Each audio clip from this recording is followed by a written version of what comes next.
بسم اللہ الرحمن الرحیم۔ السلام علیکم ورحمۃ اللہ وبرکاتہ۔ ناظرین محترم، آپ دیکھ رہے ہیں صبغۃ اللہ 09۔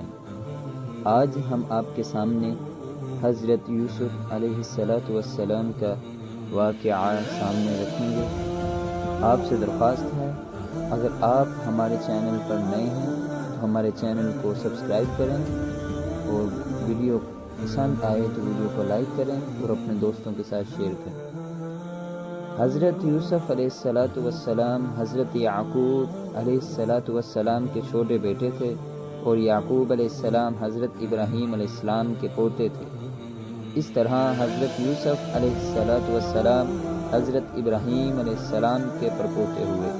حضرت یعقوب علیہ السلام کے 12 بیٹے تھے، اور حضرت یوسف علیہ السلام سے سب سے چھوٹے تھے۔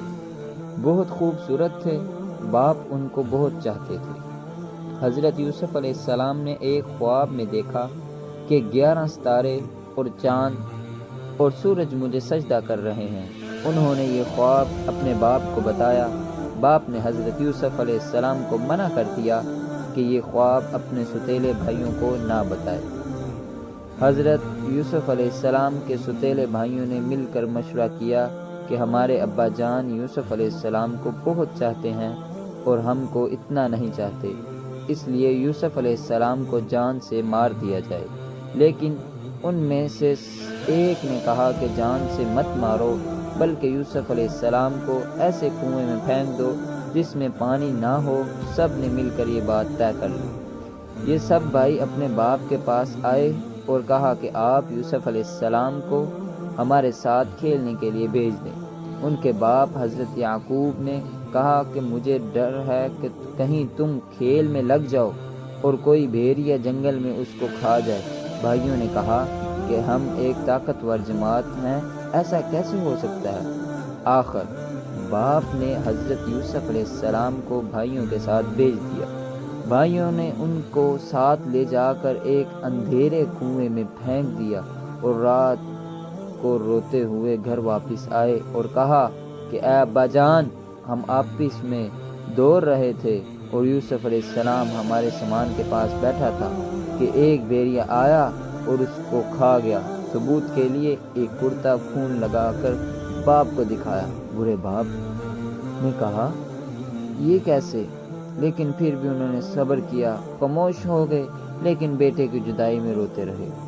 جس کنویں میں حضرت یوسف علیہ السلام کو پھینکا تھا، اس کے قریب ہی ایک قافلہ آیا، اور انہوں نے پانی نکالنے کے لیے ڈول کنویں میں ڈالا۔ دیکھا کہ ایک خوبصورت لڑکا کنویں میں ہے، ان کو باہر نکال لیا، اور جب قافلہ مصر پہنچا تو وہاں پر مصر کے بادشاہ نے ان قافلے والوں کو تھوڑی قیمت دے کر خرید لیا، اور اپنی بیوی زلیخا سے کہا کہ اس کو پالو، ہو سکتا ہے کہ ہم اس کو اپنا بیٹا بنا لیں۔ حضرت یوسف علیہ السلام جوان ہو گئے، ان کی خوبصورتی، وجاہت و عقل مندی اور بھر گئی۔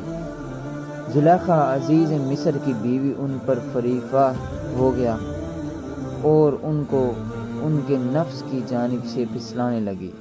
ایک روز اس نے کمرے کے سارے دروازے بند کر دیے۔ حضرت یوسف علیہ السلام نے یہ حالت دیکھی تو خدا سے پناہ مانگی اور دروازے کی طرف بھاگے۔ زلیخا نے پیچھے سے آپ کی قمیض پکڑ لی، جس سے قمیض پھٹ گئی۔ اس وقت عزیز مصر یعنی زلیخا کا شوہر بھی دروازے پر آ گیا۔ زلیخا نے الٹا الزام حضرت یوسف علیہ السلام پر لگایا اور اپنے خاوند سے کہا کہ یہ شخص تیری بیوی کی بے آبروئی کرنا چاہتا تھا، جس کی سزا اس کو ملنی چاہیے۔ حضرت یوسف علیہ السلام نے کہا میں بے گناہ ہوں، بلکہ یہ عورت مجھ کو پھسلانے کی کوشش کر رہی تھی، مگر خدا نے مجھ کو اس سے بچا لیا۔ آخر یہ معاملہ قاضی کے پاس پیش ہوا۔ قاضی نے حضرت یوسف علیہ السلام سے صفائی کے لیے گواہ طلب کیے۔ حضرت یوسف علیہ السلام نے عزیز مصر کے خاندان کے ایک معصوم اور ننھے بچے کی طرف اشارہ کیا کہ یہ اس وقت موجود تھا، یہ سچی گواہی دے گا۔ ننھے بچے نے کہا کہ اگر قمیض آگے سے پھٹی ہوئی تو یوسف علیہ السلام مجرم ہے، اور اگر قمیض پیچھے سے پھٹی ہوئی تو یوسف علیہ السلام سچے ہیں اور زلیخا جھوٹی ہے۔ جب حضرت یوسف علیہ السلام کا کرتا دیکھا گیا تو وہ پیچھے سے پھٹا تھا۔ عزیز مصر نے حضرت یوسف علیہ السلام سے کہا کہ اس بات کو جانے دو، اور زلیخا سے کہا کہ تم معافی مانگ، حقیقت میں تو ہی قصوردار ہے۔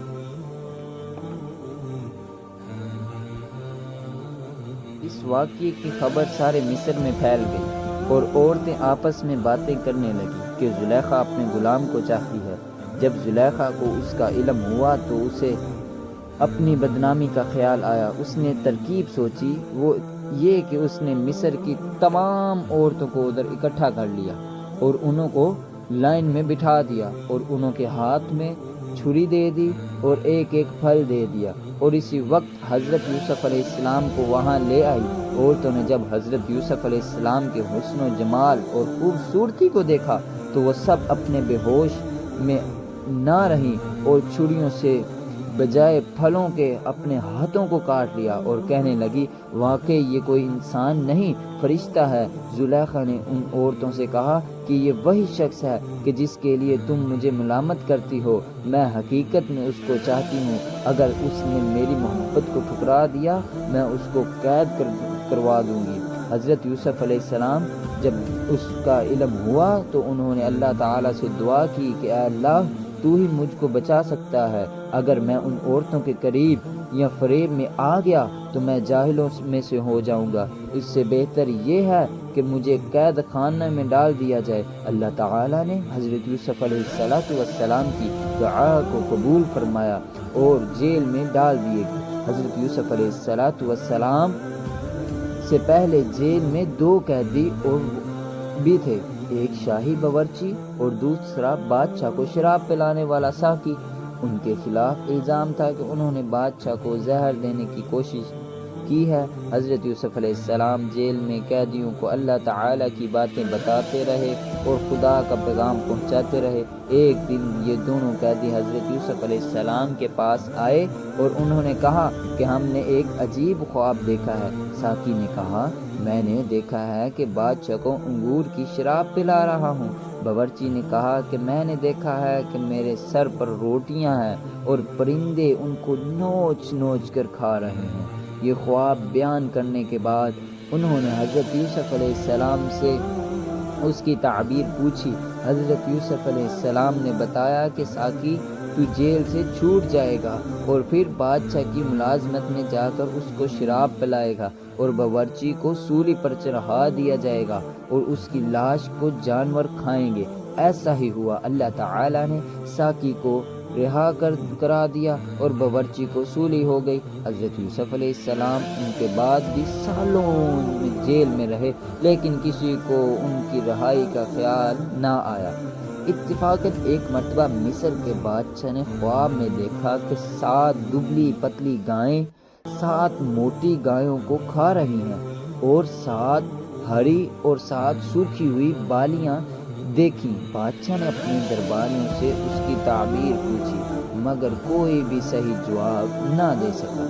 اس موقع پر ساقی کو یاد آیا کہ اس نے اپنا خواب حضرت یوسف علیہ السلام سے پوچھا تھا اور آپ کا جواب بالکل صحیح ہوا تھا۔ اس نے کہا کہ جیل میں ایک شخص ہے جو خواب کی صحیح تعبیر بیان کرتا ہے۔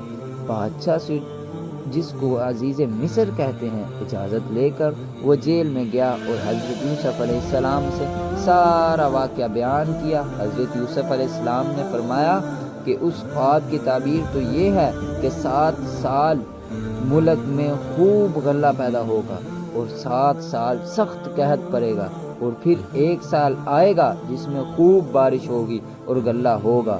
جب اس شخص نے بادشاہ کو جا کر یہ خبر سنائی تو اس نے کہا کہ حضرت یوسف علیہ السلام کو بلایا جائے۔ جب وہ دربار حضرت یوسف علیہ السلام کے پاس گیا اور بادشاہ کو پیغام سنایا تو آپ نے فرمایا، ان عورتوں کا کیا حال ہے جنہوں نے اپنے ہاتھ کاٹ لیے تھے؟ بے شک میرا رب ان کے مکروں فریب سے واقف ہے۔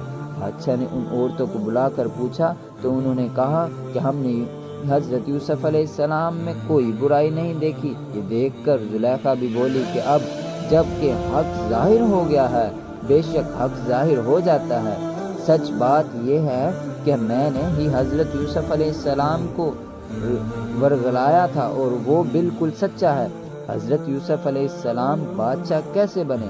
حضرت یوسف علیہ السلام جب جیل سے رہا ہو گئے تو بادشاہ نے حکم دیا کہ یوسف علیہ السلام کو عزت کے ساتھ بلایا جائے، میں شاہی خدمت ان کے سپرد کروں گا۔ حضرت یوسف علیہ السلام آئے اور بادشاہ سے بات چیت کی۔ حضرت یوسف علیہ السلام نے کہا کہ مجھ کو شاہی خزانے کا وزیر مقرر کیا جائے، میں اس کی بہتر حفاظت کروں گا۔ بادشاہ نے منظور کیا اور انہیں شاہی خزانوں کا وزیر مقرر کر دیا۔ آخر کار قحط کا زمانہ آ گیا۔ جس بادشاہ نے خواب دیکھا تھا اور اس کا اثر اس جگہ بھی پہنچا جہاں حضرت یوسف علیہ السلام کے والد اور بھائی بھی رہتے تھے۔ چنانچہ حضرت یعقوب علیہ السلام نے اپنے بیٹوں کو غلہ لانے کے لیے مصر میں حضرت یوسف علیہ السلام کے پاس بھیجا۔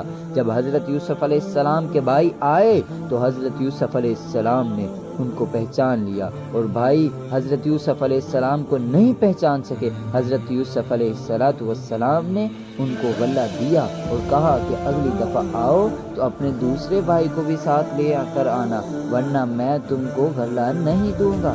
اور اپنے ملازمین سے کہہ دیا کہ جو قیمت انہوں نے غلے کی دی ہے وہ بھی چپکے سے ان کے سامان میں رکھ دو تاکہ وہ پھر مصر آئیں۔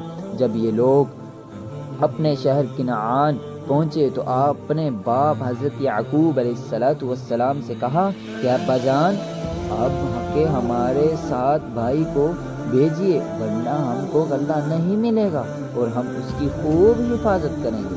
جب انہوں نے اپنے اسباب کھولا اور اس میں ساری رقم دیکھ کر بہت خوش ہوئے، پھر باپ سے کہا کہ دیکھیے شاہ مصر نے ہماری رقم بھی واپس کر دی ہے، آپ ہمارے ساتھ بھائی کو ضرور کر دیں، ہم خوب حفاظت کریں گے اور ہم کو سامان بھی زیادہ ملے گا۔ حضرت یعقوب علیہ السلام نے کہا کہ جب تک تم اللہ کا عہد مجھ کو نہ دو اس کی حفاظت کرو گے اور اس کو سب کے ساتھ رکھو گے، اس وقت تک میں اس کو تمہارے ساتھ نہیں بھیجوں گا۔ آخر کار سب بھائیوں نے عہد کیا۔ حضرت یعقوب علیہ السلام نے ان کو نصیحت کی کہ تم سب ایک دروازے سے داخل مت ہونا۔ آخر جب یہ سب علیحدہ علیحدہ دروازوں سے داخل ہوئے تو حضرت یوسف علیہ السلام نے اپنے سگے بھائی بنیامین کو بتایا کہ میں تمہارا سگا بھائی ہوں اور میں تم کو اپنے پاس رکھوں گا۔ آخر جب ان سب کا سامان تیار ہو گیا تو حضرت یوسف علیہ السلام نے اپنا ایک برتن اپنے سگے بھائی کے سامان میں چپکے سے رکھوا دیا اور اعلان ہوا کہ شاہی کٹورا گم گیا ہے، جس نے لیا ہو وہ دے دے، اس کو ایک اونٹ غلہ انعام میں دیا جائے گا۔ سب بھائیوں نے انکار کیا۔ بادشاہ کے آدمیوں نے کہا کہ جس کے سامان سے نکلے اس کو روک رکھیں، اس کی یہی سزا ہے، ہمارے ملک کا بھی یہی قانون ہے۔ پھر تمام بھائیوں کی تلاشی لی گئی، آخر بنیامین کے سامان سے وہ کٹورا نکلا۔ اس طرح یوسف علیہ السلام نے اپنے بھائی بنیامین کو اپنے پاس روک لیا۔ بھائیوں نے دیکھا تو کہنے لگے اس کا بھائی بھی چور تھا۔ حضرت یوسف علیہ السلام نے سب کچھ سنا اور خاموش رہے۔ اب سب بھائیوں نے مل کر حضرت یوسف علیہ السلام سے درخواست کی کہ اس کا باپ بہت برا ہے، اس پر رحم کھا کر اسے چھوڑ دیجیے اور اس کی جگہ ہم میں سے کسی کو پکڑ لیجیے۔ حضرت یوسف علیہ السلام نے فرمایا اللہ کی پناہ، جو چور کو چھوڑ کر بے گناہ کو پکڑو۔ جب یہ لوگ بالکل مایوس ہو گئے تو سب نے مل کر مشورہ کیا کہ اب کیا کرنا چاہیے، تو سب سے بڑے نے کہا تم نے اللہ کی قسم کھا کر اپنے باپ کو یقین دلایا تھا کہ اس کو ضرور واپس لاؤں گے، پھر یوسف کے ساتھ ہم نے جو حرکتیں کی وہ تم سے چھپی نہیں، اس لیے میری تو ہمت نہیں کہ باپ کو منہ دکھاؤں، یہ خود حاضر ہونے کی اجازت دیں، یا اللہ کوئی دوسری صورت پیدا کر دے تو وہ بات ہے، تم لوگ جاؤ اور پھر جو کچھ ہوا ہے ٹھیک اپنے باپ سے بیان کر دو۔ اگر وہ اپنی تسلی کرنا چاہیں تو اس گاؤں کے لوگوں سے پوچھ لیں کہ جہاں ہم ٹھہرے تھے اور اس قافلے سے معلوم کریں جس کے ساتھ ہم آئے ہیں۔ اس مشورہ کے بعد یہ لوگ گھر پہنچے اور والد صاحب کو تمام قصہ سنایا۔ انہوں نے سنتے ہیں فرمایا تمہارے دلوں نے یہ بات گھڑ لی ہے، بہرحال صبر اچھا ہے، امید ہے کہ اللہ ہم سب کو ایک جگہ جمع کر دیے گا، وہی خوب جانتا ہے کہ یہ کیا ہو رہا ہے، اور ان سے دوسری طرف رخ کر لیا۔ حضرت یوسف علیہ السلام کے غم سے ان کی آنکھیں سفید ہو گئی تھی۔ حضرت یوسف علیہ السلام کے بھائیوں نے کہا ابا جان آپ تو یوسف کو یاد کرتے ہوئے بھول جائیں گے اور جان دے دیں گے۔ انہوں نے فرمایا میں اپنی شکایت تو اللہ سے کرتا ہوں اور میں ایسی باتیں جانتا ہوں جن کی تمہیں خبر نہیں۔ جاؤ یوسف اور اس کے بھائی کو تلاش کرو، وہ مصر میں ہی کہیں نہ کہیں مل جائیں گے۔ اللہ کی رحمت سے نا امید ہونے کی کوئی وجہ نہیں۔